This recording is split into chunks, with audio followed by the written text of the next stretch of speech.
Siap, yuk. Bismillahirrahmanirrahim. Assalamualaikum warahmatullahi wabarakatuh. Waalaikumsalam warahmatullahi wabarakatuh. Alhamdulillahirrabbilalamin. Wabihi nasta'inu ala umuri dunya waddin. Wassalatu wassalamu ala asrofil anbiya'i wa mursalin wa ala alihi washabihi ajma'in. Amma ba'du. Pertama-tama marilah kita panjatkan puji dan syukur kehadirat Allah Subhanahu wa taala yang mana pada kesempatan malam hari ini kita dapat berkumpul dalam kegiatan Vicon ya, dalam partisipasi kita untuk menunjukkan bahwa aktivasi atau keaktifan kita dalam latihan Vicon di sini yang diselenggarakan oleh PCT Batch 6 Jabar ya. Selamat dan salam semoga tercurah limpahkan kepada Nabi Muhammad Rasulullah SAW, kepada sahabatnya, kepada tabiin tabiatnya, sehingga kepada kita semua semoga selalu senantiasa diberikan syafaat hingga akhir zaman. Amin. Baik Bapak dan Ibu sekalian, pada kesempatan malam hari ini kita dari grup yang udah biasa berkolaborasi dari pertemuan yang pertama, kedua, ketiga masih tetap solid bersama, dan alhamdulillah untuk pada kesempatan malam hari ini saya sebagai host Asep Nabri Standar berasal dari SMK Mekarwangi Kecamatan Talgong Kabupaten Garut, kemudian ditemani juga oleh moderator Bapak Agus Tarlan SPD Eskom dari SMK Muhammadiyah Cikelet, dan nanti kemudian untuk presenternya Bapak Dr. Andes Haji Supriyanto dari SMK 13 Garut. Iya.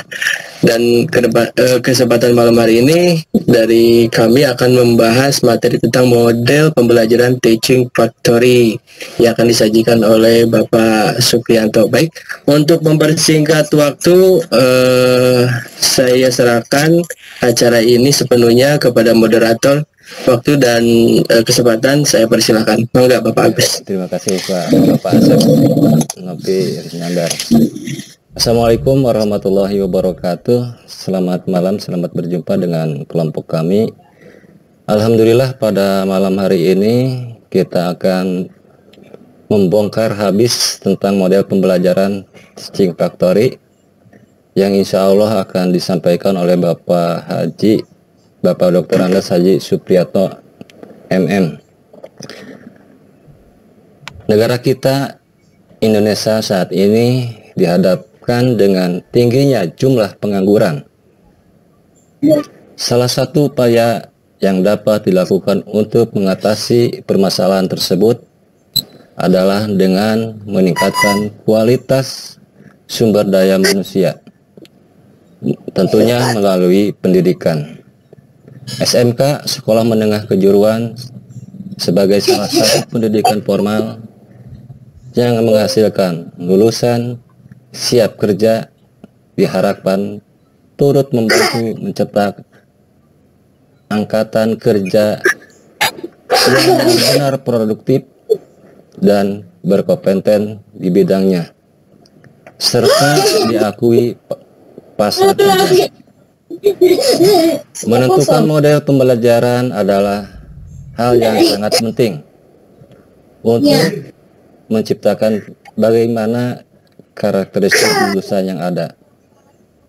Melalui model pembelajaran Teaching Factory yang akan disampaikan oleh Bapak Dr. Andes Haji Supriyanto. Beliau jabatannya sebagai guru media, berasal dari SMK Negeri 13 Garut, beralamat Jalan Jati, Tarogong, Kaler, Garut. Pendidikan terakhir Magister Manajemen, sangat cocok sekali. Untuk mempersingkat waktu, saya persilakan kepada Bapak Haji untuk menyampaikan materi ini. Mangga Pak Haji nyangakeun waktosna. Ya, terima kasih Pak Agus. Suantana kumaha saya ngoncerang Pak Haji. Oke, Assalamualaikum wabarakatuh. Waalaikumsalam warahmatullahi wabarakatuh. Alhamdulillahirabbil alamin wassalatu wassalamu ala asrafil anbiya'i wal mursalin wa ala alihi washabihi ajmain. Asyhadu an la ilaha illallah wahdahu la syarikalah wa asyhadu anna Muhammadan abduhu wa rasuluh. Puji serta syukur sudah seharusnya kita panjatkan kepada Allah Subhanahu wa taala atas segala nikmat yang diberikan kepada kita. Utamanya pada saat seperti ini adalah nikmat sehat. Mudah-mudahan kita semua diberi kesehatan oleh Allah Subhanahu wa taala, dijauhkan dari virus yang sekarang sedang melanda dunia, dan kita semua dijaga dalam lindungannya. Sholawat serta salam mudah-mudahan senantiasa dilimpahkan kepada junjungan kita semua Nabi besar Muhammad Sallallahu Alaihi Wasallam serta keluarganya dan sahabatnya. Bapak dan Ibu yang saya hormati, pada kesempatan malam hari ini kesempatan yang ketiga dari grup kami, grup yang masih setia belum berubah komposisinya, yaitu saya sendiri Supriyanto yang paling Senior, yang paling tua di grup senior Pak ini, kemudian tapi tidak walaupun sudah sangat-sangat senior, tapi saya ingin belajar lah, jadi jangan sampai terlalu ketinggalan dengan ya anak-anak muda. Saya terus terang bangga sekali bahwa ternyata teknologi ini bisa dikuasai oleh lintas generasi, ya, bisa dikuasai oleh lintas jenjang pendidikan, ya. Kita bangga bahwa Bapak dan Ibu guru yang di PAUD, di TK, di SD, di SMP dan sebagainya ini juga tidak ketinggalan, ya. Tidak ketinggalan dalam penguasaan teknologi ini. Ya, khususnya yang terbaru sekarang yang lagi digencarkan di era kerja dari rumah, ya, work from home, atau ada yang menyebut flexible working arrangement. Itu adalah pembelajaran daring atau online dengan menggunakan berbagai aplikasi yang intinya adalah seperti ini, ya, video konferensi. Pada kesempatan malam hari ini saya akan mencoba memaparkan, tadi sudah secara gambaran secara umum sudah disampaikan baik oleh host maupun oleh moderator, bahwa salah satu tantangan dunia pendidikan kita khususnya adalah di SMK ini adalah tingginya angka pengangguran, ya, lulusan sekolah. Ya, punten Pak Haji tiasa di onkeun videona Pak Haji nu Pak Haji. Oh iya. Ya sanu dina laptop oge Pak Haji. Anu mana ih video teh? Video sebelah mikrofon Pak. Di handapnya. Hah? Mohon. Di handap anu mana ya teh? Start my video Pak. Ada start my video. My video dekat itu di bawah Pak ada. Iya. Ada yang gambar kamera. Sip. Atas dah ya. Aya. Atau nuhun Pak Haji punten. Oke. Kita lanjutkan lagi Bapak dan Ibu. Seperti tadi disinggung oleh moderator bahwa salah satu tantangan dari SMK ini adalah berdasarkan data statistik terbaru yang juga ramai dan juga viral baik itu di kalangan dunia pendidikan khususnya di SMK adalah tingginya tingginya pengangguran. Bahkan kalau dalam data statistik kan adalah SMK yang tertinggi. Walaupun menurut Pak Kabid SMK, data statistik yang dikeluarkan oleh BPS itu sebenarnya ada pemisahan. Jadi ada SMA, SMK, kemudian ada diploma dan perguruan tinggi, ya. Ya, jadi di situ antara diploma dan perguruan tinggi itu dipisah. Padahal kalau disatukan, ya ternyata yang tertinggi itu menurut perhitungan Pak Kabid adalah lulusan diploma dan perguruan tinggi. Tapi nggak apa-apa, ini apa namanya, data ini tentu membuat kalangan SMK menjadi termotivasi ya untuk berupaya semaksimal mungkin mengatasi permasalahan ini ya. Nah, salah satu upaya yang sedang digalakkan oleh Direktorat SMK ini adalah dengan adanya suatu metode pembelajaran yang sekarang juga akhir-akhir ini lagi tren bagi di kalangan SMK di seluruh Indonesia. Ini adalah pembelajaran model pembelajaran teaching factory. Nah, sebelum kita masuk lebih jauh kepada materi tentang apa itu pembelajaran teaching factory, sebagaimana kita tahu bahwa jenjang pendidikan ini menurut Undang-Undang Sistem Pendidikan Nasional, bahwa pendidikan formal ini kan dimulai dari pendidikan dasar ya, yang terdiri dari SD atau madrasah ibtidaiyah dan SMP atau madrasah sanawiyah.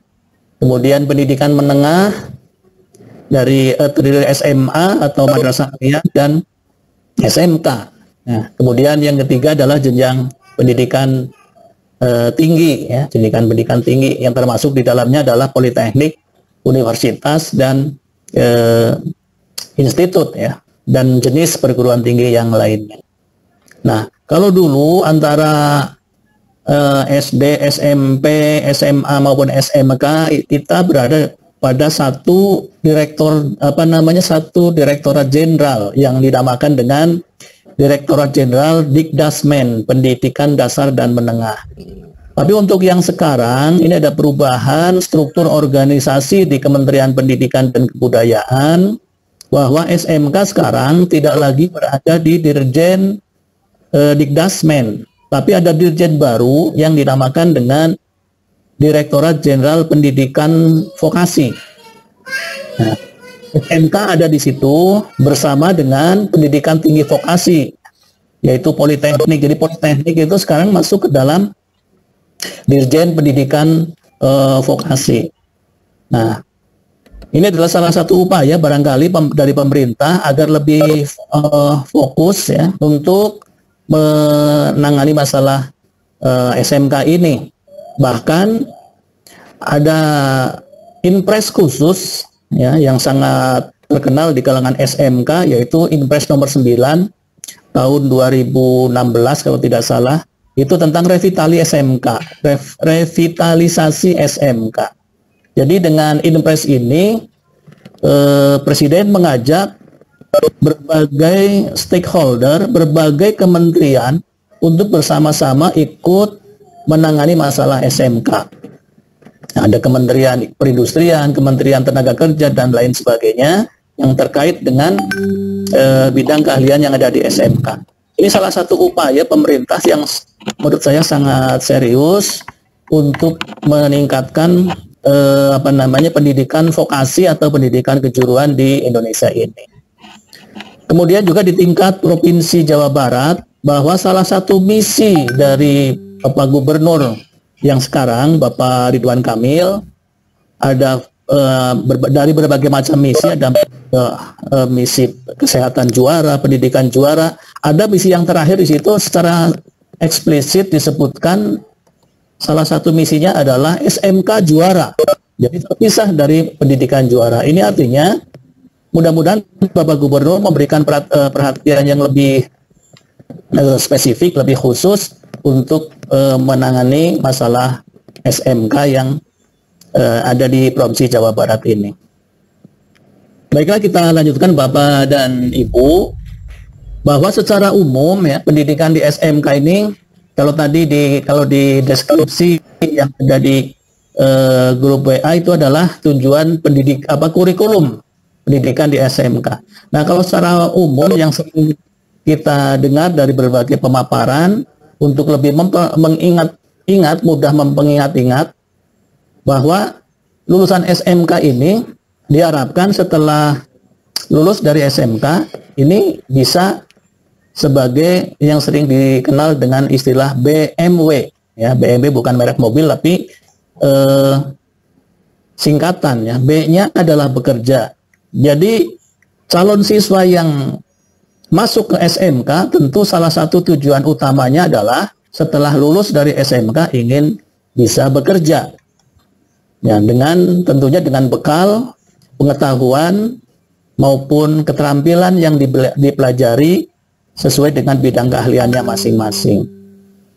Nah, kemudian di samping bisa ataupun siap untuk bekerja, lulusan SMK juga yang kedua adalah M-nya adalah melanjutkan ke pendidikan yang lebih tinggi.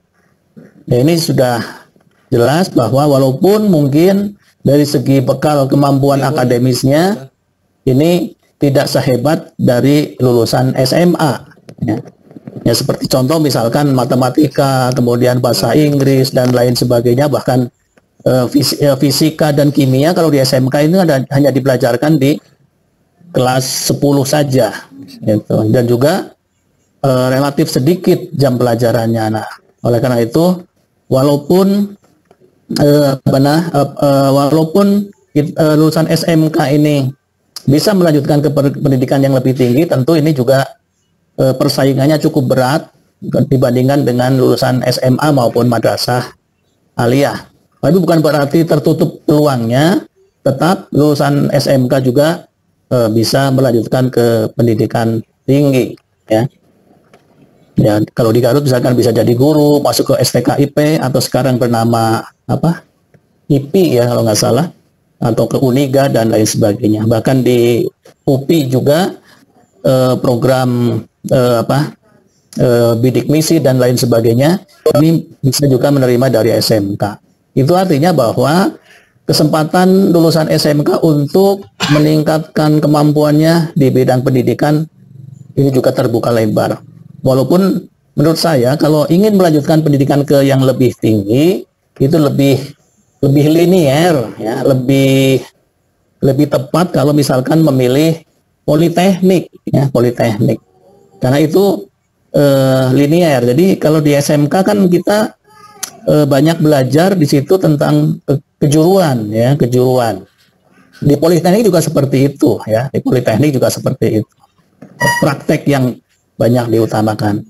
Kenapa saya bicara seperti itu? Kebetulan anak saya ketiga-tiganya lulusan politeknik, jadi saya tahu persis politeknik itu yang diutamakan adalah praktek atau vokasi atau keahlian. Bapak dan Ibu yang saya hormati, itu secara sepintas tentang SMK.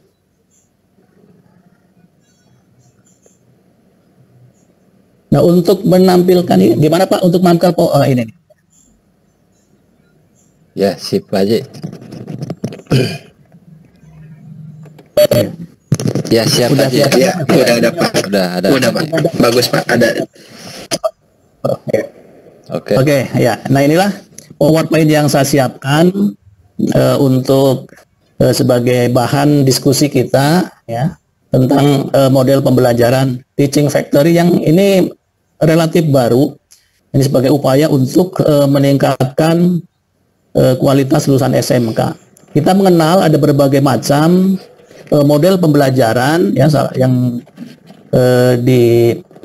yang biasa digunakan di sekolah, ya. Kalau kita melihat ke kurikulum 2013, ya, itu ada model pembelajaran inquiry based learning, ya. Kemudian ada model pembelajaran discovery, ada model pembelajaran project based dan lain sebagainya. Dan salah satunya yang terbaru ini adalah yang mungkin lebih tepat dikembangkan ataupun diterapkan di SMK-nya adalah model pembelajaran Teaching Factory. Nah, apa itu model pembelajaran Teaching Factory? Nah, sebelum sampai ke sana, tentu mungkin perlu saya sampaikan kenapa model pembelajaran Teaching Factory ini perlu diterapkan di SMK. Ya. Nah, kita berangkat dari latar belakang, ya, salah satunya adalah bahwa IPM Indonesia, Indeks Pembangunan Manusia, Human Development Index, Indonesia untuk tahun 2013 ini ada di peringkat 124 dari 180 negara. Artinya ini adalah posisi yang cukup rendah. Nah, kemudian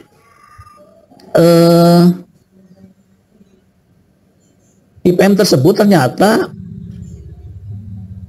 di bawah rata-rata regional Asia Timur dan Pasifik, ya. Nah, itu salah satu latar belakangnya. Berarti kita ada di posisi yang di bagian menengah ke bawah untuk kawasan di Asia Pasifik, Asia Timur dan Pasifik. Kemudian latar belakang tiga yang tadi yang saya sampaikan tadi dan juga disampaikan juga oleh moderator, yaitu tingginya angka pengangguran lulusan SMK. Ini salah satu atau beberapa latar belakang yang melatar belakangi kenapa perlu ada terobosan baru, model pembelajaran baru yang mungkin lebih tepat, yang diharapkan dapat meningkatkan kualitas lulusan SMK sehingga tingkat keterserapan lulusan SMK di dunia usaha dan dunia industri ini bisa lebih meningkat lagi. Kemudian yang selanjutnya,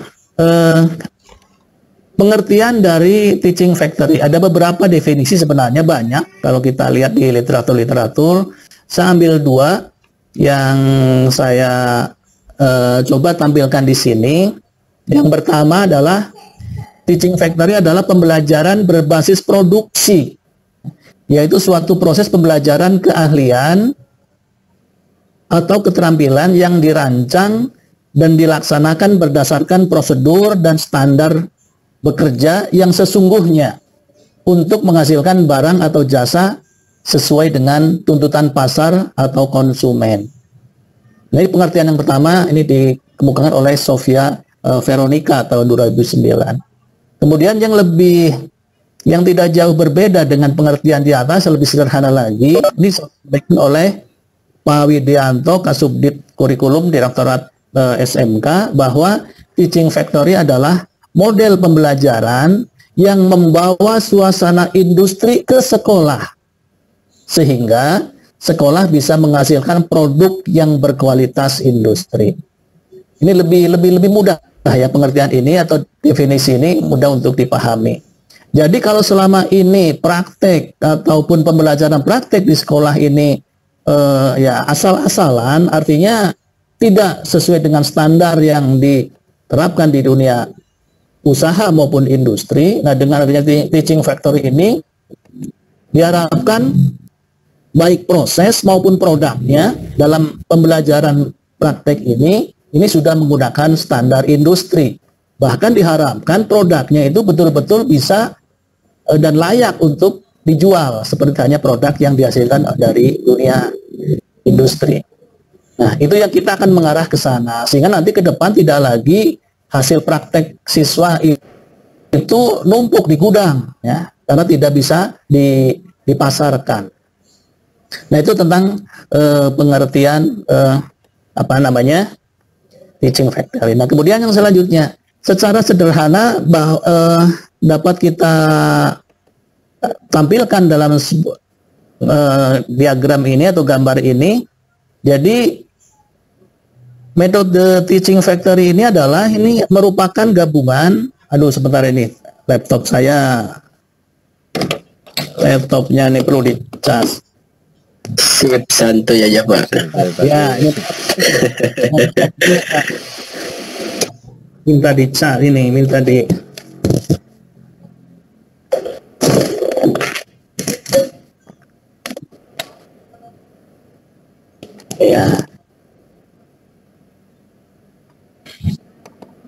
ya, oke, kita sudah bisa ini lagi. Oke, jadi kalau kita gambarkan secara sederhana seperti ini, jadi teaching factory ini adalah merupakan irisan dari SMK sebagai lembaga pendidikan yang menghasilkan lulusan sebagai calon tenaga kerja dengan dunia industri. Jadi digabungkan dari dua institusi ini, ada penggabungan sehingga menghasilkan suatu konsep yang namanya teaching factory. Nah, teaching factory ini secara implementasinya, lokasinya ini di SMK.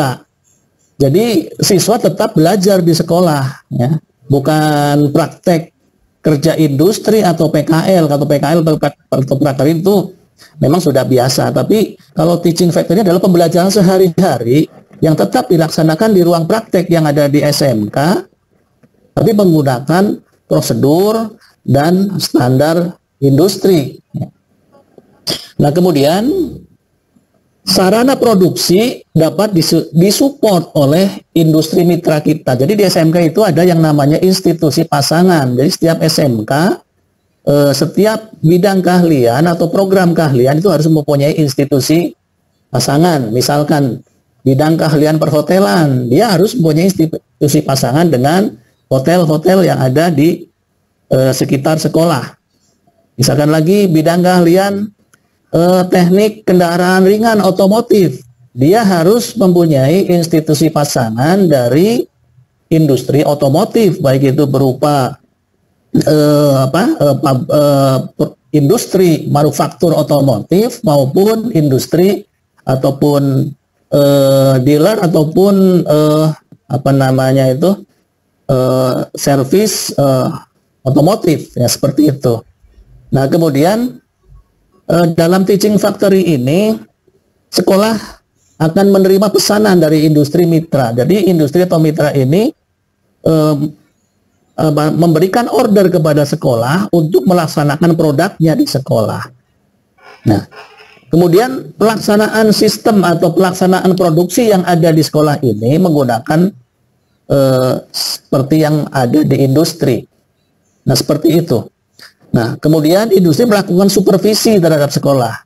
Jadi supervisi dari awal sampai dengan produk akhir ini dilakukan oleh oleh pihak industri. Jadi mulai desain, kemudian spesifikasi, kemudian alur kerja dan lain sebagainya itu harus dalam supervisi industri, karena industri tidak mau produk yang dihasilkan itu tidak memenuhi standar yang mereka tentukan. Nah, kemudian juga yang selanjutnya bahwa industri melakukan R&D, Research and Development. Jadi untuk melakukan pengembangan produk yang dilakukan oleh industri bisa melakukan riset dan pengembangan di SMK. Nah, itu untuk implementasi teaching factor, kira-kira gambarannya seperti itu. Kita lanjutkan. Tujuan pembelajaran teaching factory. Kita kecilkan dulu. Atau sering orang SMK itu sering menyingkat dengan istilah dengan akronim TEFA, ya, teaching factory. Nah, tujuannya adalah yang pertama, menghasilkan lulusan yang profesional,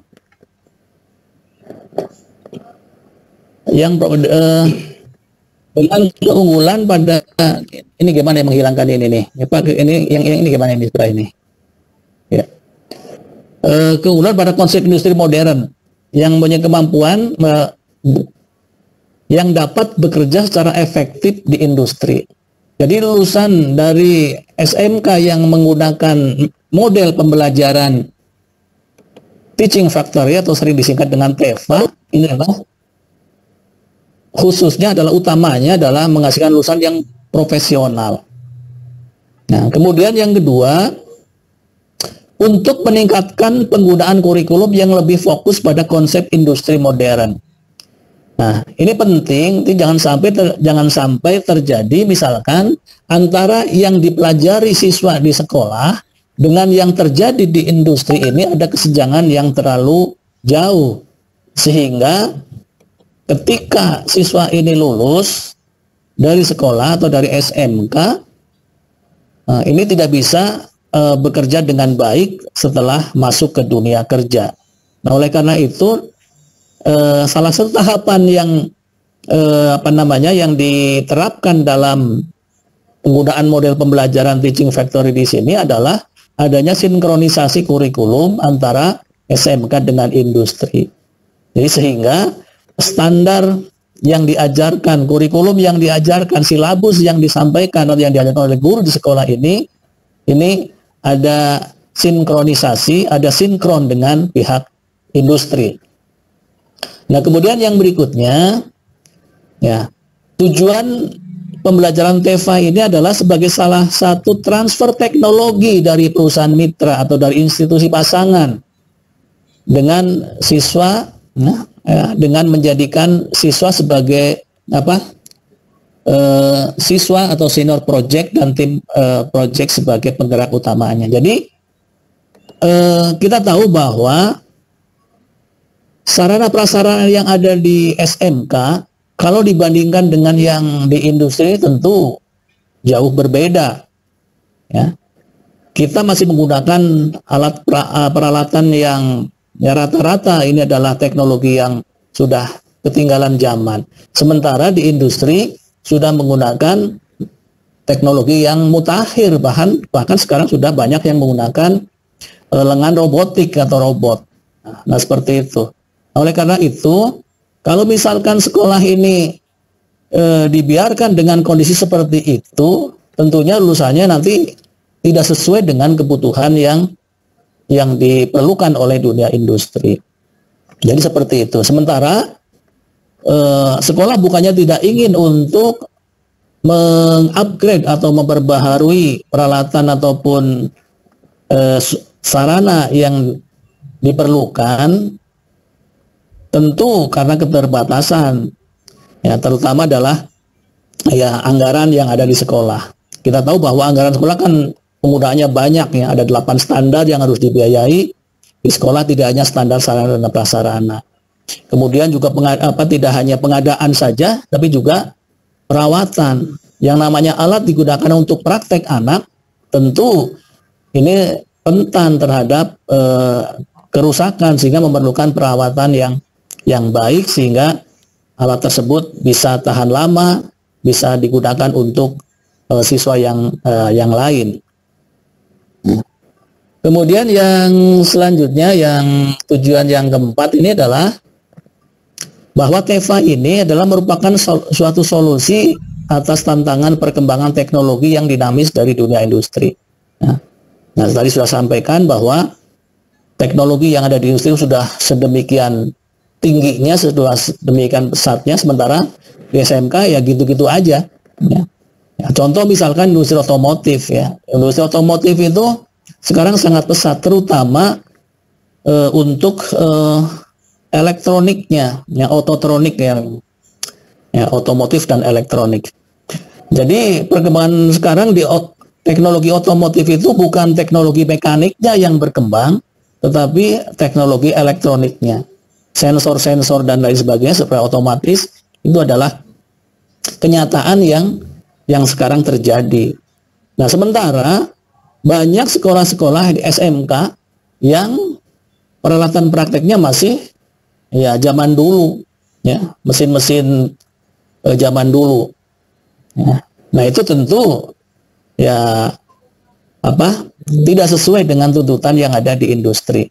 Sementara untuk sekolah bukannya tidak ingin untuk memperbaharui peralatan yang ada, tapi sekarang kita lihat bahwa harga peralatan kan juga sangat mahal, ya.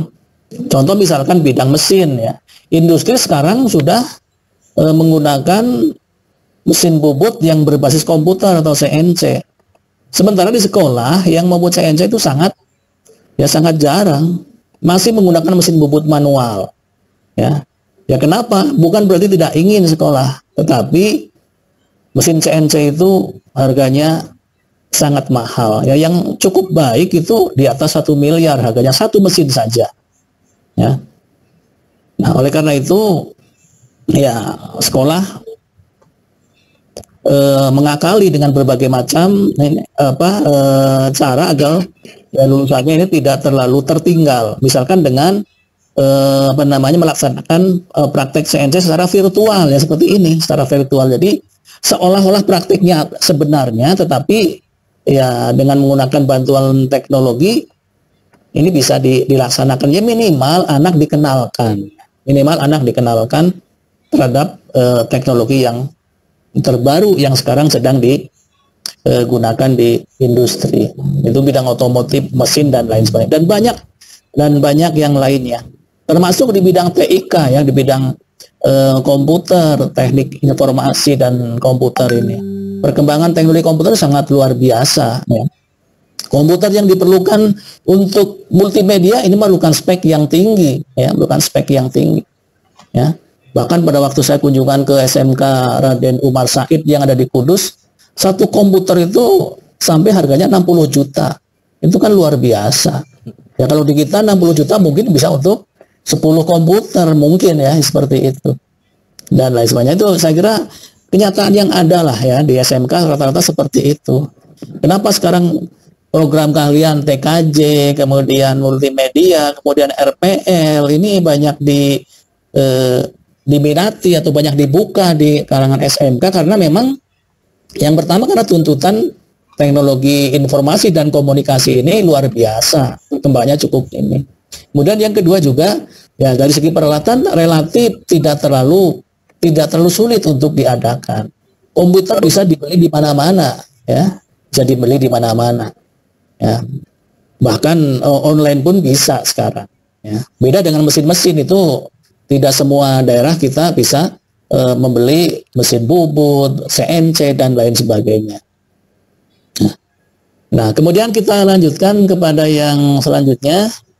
Ya, apa yang menjadikan faktor pendukung keberhasilan pembelajaran teaching factory di sekolah? Ya, tentunya yang pertama adalah sekolah itu sendiri dan instansi terkait. Nah, sekolah dengan semua perangkat yang ada, ya, semua struktur yang ada di sekolah, mulai dari kepala sekolah, komite sekolah, kemudian sampai jajaran wakil kepala sekolah, ketua program keahlian dan lain sebagainya, ini semua mempunyai komitmen yang sama untuk menyukseskan pembelajaran seperti ini. Nah, tidak hanya sekolah tapi juga instansi yang terkait dengan sekolah. Nah, sekolah biasanya kan punya ada instansi yang menaungi sekolah itu ya. Misalkan kalau sekolah negeri itu ada dinas pendidikan, bidang dan lain sebagainya. Kalau sekolah swasta ada yayasan dan lain sebagainya. Nah, itu juga harus ada sinergi antara sekolah dengan instansi yang terkait dengan sekolah tersebut. Nah, kemudian yang kedua adalah sebagai garda terdepan pelaksanaan dari metode pembelajaran teaching factory adalah faktor guru. Nah, teaching factory ini membutuhkan sosok guru yang mampu memaksimalkan potensi siswanya dan mampu memfasilitasi siswa untuk berkembang. Nah, kalau gurunya misalkan ya begitu-begitu saja, tidak ada kemampuan untuk meningkatkan kompetensinya, ilmunya begitu-begitu saja, apa yang dia dapatkan di perguruan tinggi tidak dikembangkan lagi, hanya segitu-segitunya saja, ya yang kasihan siswanya. Ya. Jadi guru juga harus punya skill yang terus diperbaharui sesuai dengan kemajuan ilmu, pengetahuan dan teknologi. Dan tidak hanya itu, guru juga dituntut untuk mampu menumbuhkan memaksimalkan potensi siswa. Jadi memberikan motivasi yang besar kepada siswa agar siswa bisa berkembang potensi yang dimilikinya. Nah, kemudian faktor yang pendukung yang ketiga adalah dunia usaha dan industri. Nah, atau yang sering disebut dengan DUDI, disingkatnya oleh orang SMK tahu persis itu, DUDI, DUDI, dunia usaha dan industri. Atau sering ini juga disingkat juga istilah institusi pasangan. Nah, ini perlu adanya kepedulian terhadap SMK sebagai salah satu sumber tenaga kerja. Jadi kalau misalkan dunia usaha dan industri ini cuek ataupun mengabaikan terhadap SMK sebagai salah satu mitra, karena bagaimanapun juga salah satu penghasil tenaga kerja kan SMK. Nah, oleh karena itu menurut saya kalau misalkan industri ingin mendapatkan calon tenaga kerja yang betul-betul memenuhi kriteria yang mereka dapatkan, tentu mereka juga harus peduli terhadap SMK sebagai lembaga pendidikan yang menghasilkan calon tenaga kerja yang nantinya akan berkiprah di industri tersebut. Nah, kemudian yang selanjutnya, yang selanjutnya adalah manfaat pembelajaran teaching factory. Nah, ada beberapa manfaat, saya sebutkan 4 saja di sini.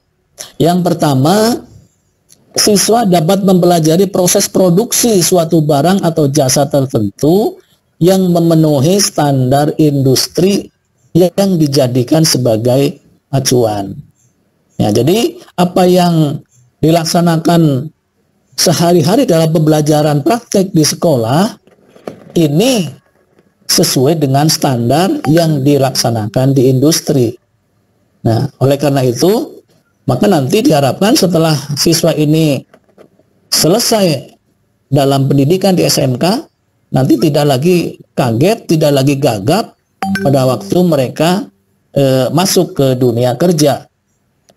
Nah, kemudian yang kedua, manfaat yang diperoleh dari pembelajaran TEFA ini adalah meningkatkan wawasan pengetahuan dan pengalaman dalam pengoperasian mesin produksi. Ini jelas bahwa ya karena dia menggunakan pembelajaran yang seperti yang terjadi di industri, seperti yang proses yang dilaksanakan di industri, tentu wawasan maupun pengalamannya ini juga akan meningkat. Nah, kemudian yang tidak kalah pentingnya yang ketiga ini adalah mampu menerapkan budaya disiplin dan teratur dalam bekerja melalui penerapan tata tertib dan standar operasi prosedur kerja di industri. Nah, kita tahu bahwa budaya kerja, budaya industri ini kan disiplin sekali, ya. Tidak boleh ada kesalahan sekecil apapun, karena kalau kesalahan di industri akan mengakibatkan kerugian yang bahkan kalau kesalahannya itu fatal, bisa kerugiannya juga bisa luar biasa. Nah, kalau yang praktik di sekolah biasanya ya kesalahan prosedur atau kesalahan siswa dalam melaksanakan praktik itu ya biasa terjadi, ya. Nah, dengan dengan menerapkan proses ataupun pembelajaran teaching factory ini, ya tentu diharapkan siswa bekerja betul-betul serius, betul-betul fokus, karena ya yang di industri juga seperti itu, ya, tidak boleh misalkan bercanda dan lain sebagainya, karena akan berakibat kepada kerugian yang terjadi. Jadi budaya seperti ini, budaya sekolah dengan budaya industri itu harus di-match-kan agar nanti betul-betul setelah siswa ini lulus betul-betul siap secara mental, secara mental maupun skill keterampilannya ini betul-betul siap untuk bekerja di industri. Nah, kemudian yang keempat, yang manfaat yang bisa dirasakan oleh siswa dalam pembelajaran TEFA ini adalah siswa mengenal sistem pengelolaan usaha bidang industri dengan memperkenalkan dasar-dasar manajerial. Jadi situ ya siswa akan tahu manajemen produksi, sistem alur kerja dan lain sebagainya, apa langkah-langkah kerja, kemudian sistem keselamatan kerja dan lain sebagainya itu betul-betul diketahui, ya. Kemudian juga mengenal dasar-dasar pengelolaan perusahaan, ya, pabrik, kemudian risiko-risiko usaha yang menyertainya. Jadi bahwa setiap kegiatan apapun itu pasti ada risiko, ya, termasuk dalam bekerja. Jadi karena tahu risiko itu, maka siswa diharapkan bisa meminimalkan kemungkinan terjadinya risiko yang terjadi. Pak Haji, ya. Waktu pilih. Oke. Ya. Oke, terima kasih ya itu. Ya, oke. Bapak dan Ibu kita percepat. Iya, Pak Haji. Ya. Nah, ini nih. Kita percepat saja langsung kepada contoh beberapa ini sintaksnya ada langkah-langkah urutan pekerjaan untuk pembelajaran TEFA. Nah, ini kita langsung contoh beberapa kegiatan pembelajaran TEFA di berbagai SMK ya, kira-kira seperti ini. Salah satunya ini adalah untuk siswa program keahlian boga ya, pastry cook ya. Jadi ini beberapa SMK sudah menerapkan seperti ini. Jadi yang mereka buat ini adalah betul-betul yang memang yang betul-betul standar dari di pasaran seperti itu. Ini di SMK 9 ya, saya pernah ke SMK 9 di Bandung itu produksi roti dan lain sebagainya itu betul-betul bisa dijual ya. Tidak hanya dimakan oleh siswa dan gurunya di situ, tapi dijual hasilnya. Jadi Teaching Factory salah satu sekolah yang menurut saya cukup berhasil dalam menerapkan ini adalah salah satunya di SMK Negeri 9 Bandung ya. Kemudian ini juga masih di SMK Negeri 9 Bandung. Jadi di SMK Negeri 9 Bandung itu ada hotel yang disebut dengan Edotel. Ini mungkin singkatan dari gabungan dari edukasi dan perhotelan, jadi singkat Edotel. Jadi di sana ada hotel yang betul-betul kamar dan lain sebagainya, fasilitasnya itu sudah sama ya dengan ya paling tidak dengan hotel bintang 3 lah ya. Saya pernah nginap di sana waktu kegiatan lomba kompetensi siswa di Bandung tahun kemarin 2019.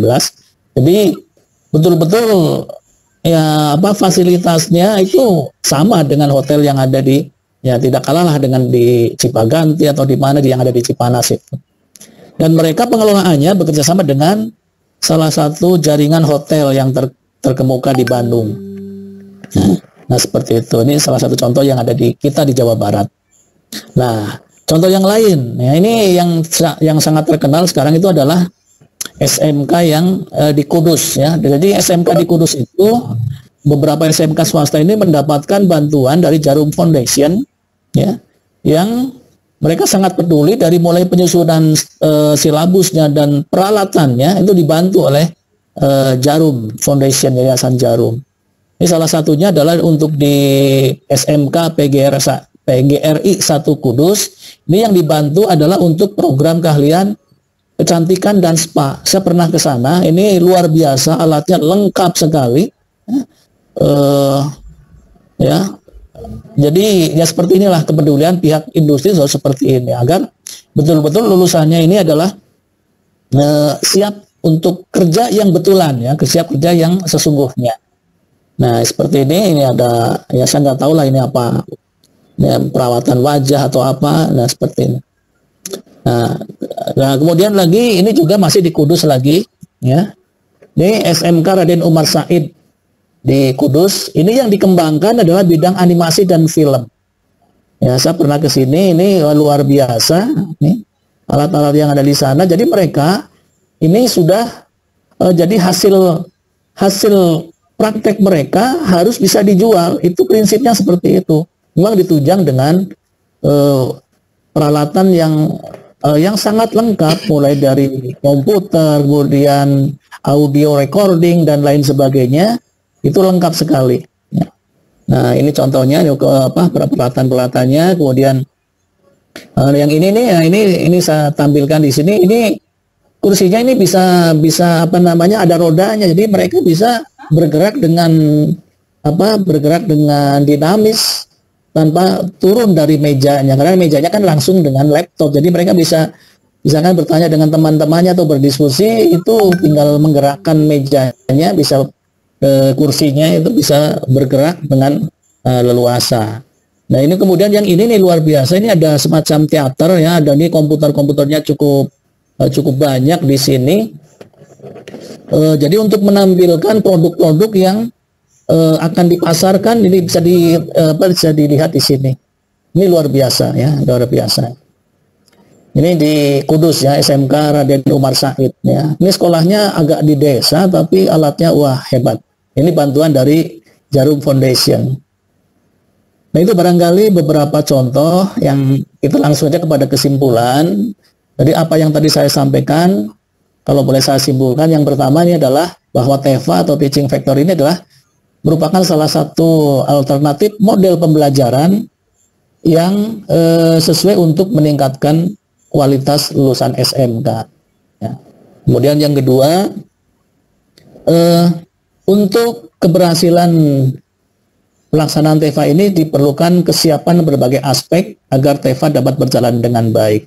Salah satunya adalah aspek guru, aspek sarana dan prasarana, aspek biaya dan lain sebagainya. Ini banyak aspek yang bisa yang mempengaruhi di situ. Tadi tidak sempat saya sampaikan karena kita lewat ya. Nah, kemudian kesimpulan yang ketiga, dengan TEFA atau Teaching Factory diharapkan kesenjangan antara SMK dengan dunia usaha dan dunia industri dapat dikurangi. Bahwa senjang iya, tapi ya mudah-mudahan tidak terlalu jauh lah, tidak terlalu jauh. Alatnya berbeda iya, tapi mudah-mudahan tidak terlalu jauh perbedaannya. Sehingga nanti lulusannya betul-betul siap untuk bekerja sesuai dengan tuntutan dunia kerja dan industri. Itu barangkali Bapak dan Ibu yang dapat saya sampaikan. Mohon maaf kalau dalam penyampaiannya ya kurang berkenan ya. Mohon saran dan masukannya. Terima kasih. Billahi taufiq wal hidayah. Assalamualaikum warahmatullahi wabarakatuh. Waalaikumsalam warahmatullahi wabarakatuh. Terima kasih kepada Bapak Haji Supri yang telah memberikan materi tentang Teaching Factory yang begitu gamblang, membuka buat kita itu, oh begini suasana SMK seharusnya. Barangkali Bapak Ibu sekalian mohon maaf ya, ini waktunya Mbak itu tadi karena tadi ada treble jadi audio tidak keluar ya. Silakan yang mau bertanya, semoga ada waktunya gitu. Masih ada waktu Pak, sebetulnya saya set sampai pukul 21.30 ya. Ya, ini ada pertanyaan Pak. Izin bertanya ya, Pak. Ada ya, silakan. Ya. TEFA ini apakah bisa diterapkan di jenjang tingkat SMA atau madrasah? Kalau misalkan bisa, bagaimana cara mengembangkannya di jenjang tingkat SMA atau madrasah? Begitu Pak. Baiklah, saya coba menjawab apa yang tadi ditanyakan. Kalau di SMA mungkin bisa, tapi terbatas ya, karena memang SMA ini kan fasilitas peralatannya juga yang saya tahu pada umumnya ya labnya adalah lab IPA ya, lab fisika, kimia, biologi. Sedangkan untuk lab yang lainnya itu mungkin kurang ya. Tapi sekarang juga misalkan dengan lab komputer yang dimiliki ini bisa dikembangkan sebenarnya. Ya, tinggal kalau misalkan nanti dari data yang ada, misalkan SMA ini ternyata alumninya tidak banyak yang meneruskan. Kenapa tidak kalau misalkan diupayakan agar ya diberi keterampilan tambahan untuk life skill ya, untuk membekali mereka, siapa tahu nanti dengan dengan skill yang dipelajari sebagai mata pelajaran tambahan atau apapun namanya, ekstra maupun intra, ya diharapkan ya bisa ya. Saya kira bisa saja Pak, bisa saja. Ya tinggal nanti misalkan dengan ya bermitra dengan industri mana, karena bagaimanapun juga di TEFA ini ya keberadaan industri atau mitra ini suatu keharusan ya, seperti itu. Kalau di madrasah aliyah memang ada, saya lihat di beberapa madrasah aliyah di Garut juga ada itu yang dilengkapi dengan fasilitas praktek yang cukup memadai ya. Di Man 1 saya pernah ke sana, itu ya, alat-alat cukup memadai ya. Ya, tidak jauh berbeda lah dengan SMK. Artinya apa? Artinya madrasah juga bisa menerapkan konsep pembelajaran Teaching Factory ini. Ya tinggal ya dikembangkan saja, mengundang mitra industri untuk sinkronisasi, kemudian ya dan lain sebagainya, sosialisasi awalnya tentu ya seperti itu. Itu mungkin yang dapat saya sampaikan. Ya, semoga tidak puas Pak menggali lagi. Silakan yang lainnya barangkali. Ya betul Pak, di Aliyah Negeri 1 saya juga pernah ke sana, itu luar biasa sekali itu untuk pembelajaran fixing factory-nya ada juga. Nah, silahkan yang lainnya kalau yang mau bertanya atau mau sharing atau mau menambahkan silahkan. Kami masukan gitu ya. Semuanya kan sama masih belajar gitu. Belajar Pak, ya belajar. Kebetulan di Garut kalau ini belum ada yang bagus, jadi belum saya ambil contohnya yang di luar Garut gitu, yang saya pernah kunjungi gitu. Kalau di Garut ya gitu-gitu aja. Gitu. Itu Pak. Yang di Kudus luar biasa Pak. Saya juga akan ke sana. Kita kan pernah ke sana itu ada SMK PGRI, SMK Ma'arif Kudus itu luar biasa. Luar biasa sekali. Kapan kita ya Pak? Di Garut. Aku sempat dicukur ya. Ya, untuk yang mau interaktif silakan. Silakan. Ya, yang mau bertanya. Kalau tidak ada Pak, mungkin waktu ya. Ini kita tutup aja. Rupanya Bapak Ibu sekalian, pemaparan materi dari Bapak Haji Supriyanto dicukupkan sekian, maka kami serahkan lagi kepada host Bapak Asep Nopi Riyandi. Silakan Pak. Baik, terima kasih. Waalaikumsalam warahmatullahi wabarakatuh. Baik, terima kasih Bapak Ibu.